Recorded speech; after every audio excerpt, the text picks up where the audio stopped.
साथीहरू नमस्कार। सुन्नु भएको छ होला। मैले आज यो खाल भैरवको तल बसेर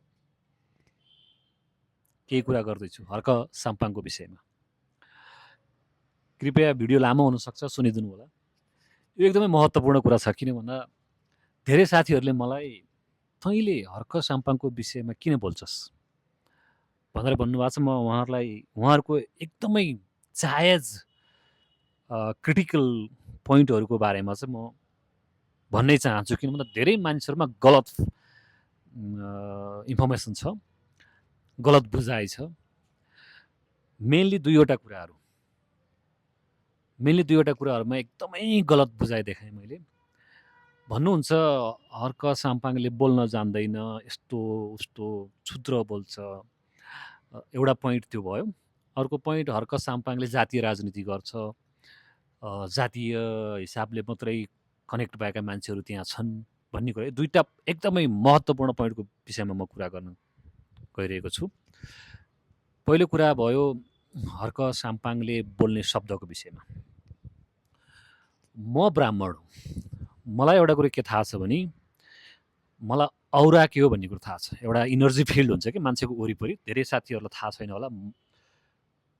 त्यो इनर्जी फिल्डले चाहिँ के गर्छ भने त्यो मान्छेसँग त्यो स्पिरिचुअल कनेक्सन, मान्छेको चाहिँ त्यो हुन्छ नि ब्याड इनर्जी भन्छौँ हामी, त्यो ब्याड इनर्जीलाई सुरक्षित गर्नेदेखि लिएर हरेक काम गर्छ त्यो औराले। त्यो औरा चाहिँ मान्छेको वरपर चाहिँ एउटा सर्कल जस्तो भएर बसेको हुन्छ। त्यो औरा भनेर हामीले भने जस्तै अहिले नेपाली समाज कस्तो भएको छ भने यदि कोही सामान्य मान्छे सिधा व्यवहार गरेर हिँड्छ भने र ऊ समाजमा चिनियो अथवा ऊ समाजमा अगाडि आयो भने त्यो मान्छेलाई यति खैरो काट्छ यो समाजले कि त्यो मान्छे भोलि ढोका थुनेर घर बस्छ र ऊ बाहिर निक्लिँदैन। उसलाई भाँडमे जायो सब, मलाई केही चाहिँदैन भन्छ त्यो सिम्पल मान्छेलाई। त्यस्तो भइसकेको छ हाम्रो समाज। यदि कोही मान्छे सामान्य छ, मिठो बोल्छ र चाहिँ ऊ समाजमा एकाएक चिनियो भने हामी यति बिग्रेको समाज भइसक्यो। रियली यति बिग्रिसकेको छ समाज कि त्यो मान्छेलाई कसरी हुन्छ, कुरा काटेर हुन्छ कि अनेक थरी लाछना लाएर हुन्छ कि त्यो मान्छेलाई पतनै बनाएर छोड्छौँ क्या हामी। एकअर्काको यस्तो समाज वातावरण गरिरहेका छौँ। र हर्क साम्पाङको जुन व्यवहार छ नि, बोली छ नि, त्यो उसको औरा हो। त्यो एउटा म्याग्नेटिक फिल्ड हो उसको, त्यो इनर्जी फिल्ड। त्यो इनर्जी फिल्डले चाहिँ त्यस्ता ब्याड इनर्जीहरूलाई उसमा आउनु दिइरहेको छैन क्या। नत्र उसले यति घृणा गरिसके कि मान्छेहरूले, ती विपक्षका मान्छेहरूले ऊ ढोका थुनेर भाँडामा जाएपछि यो निर्वाचन मलाई चाहिएन केही पनि, म आफ्नो तालले बस्छु भन्न सक्ने अवस्था आइपुग्न सक्थ्यो।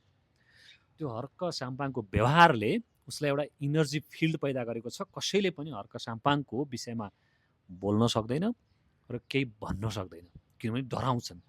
त्यो डराउने बनाएको छ उसको इनर्जी फिल्डले, त्यसको एक किसिमको औरा हो। तर वास्तवमा हर्क साम्पाङ त्यस्तो क्षुद्र बोल्ने पनि उसले जानी गरेको जस्तो पनि लाग्छ मलाई, किन भन्दा त्यो उसलाई एकदम त्यो त्यो इनर्जी फिल्डले चाहिँ उसलाई एकदमै सेफ्टी दिइरहेको छ। तर ऊ एकदम ज्ञानी मान्छे हो, उसले धेरै कुरा बुझेको छ, ऊ पढेको छ, पोलिटिकल साइन्स पढेको मान्छे हो। उसलाई डिबेट गर्न जो पातेले पनि सक्दैन, त्यस्तो खालको मान्छे। त्यो एउटा भयो, त्यो एउटा पोइन्ट भयो।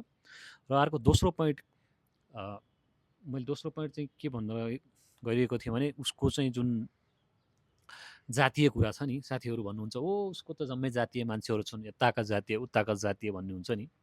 सर, ऊ लिम्बुवानमा जन्मिएको हो, त्यहाँ बहुसङ्ख्यक लिम्बूहरू छन्, राईहरू छन्, अनि त्यहाँ बाहुन समाजै थोरै छ। त त्यस्तो ठाउँमा चाहिँ मान्छेले पहिलोपटक जब मान्छेले चिन्छ नि, उसलाई बुझ्छ नि, त्यो वरिपरिका सर्कल नै हो नि उसको अगाडि आउने। त तपाईँ हामी यदि बाहुन समाजमा, क्षेत्री समाजमा यदि कोही नयाँ नेता आयो भने त्यो बाहुनहरूले नै त्यो वरपरका मान्छेले चिन्ने त हो नि।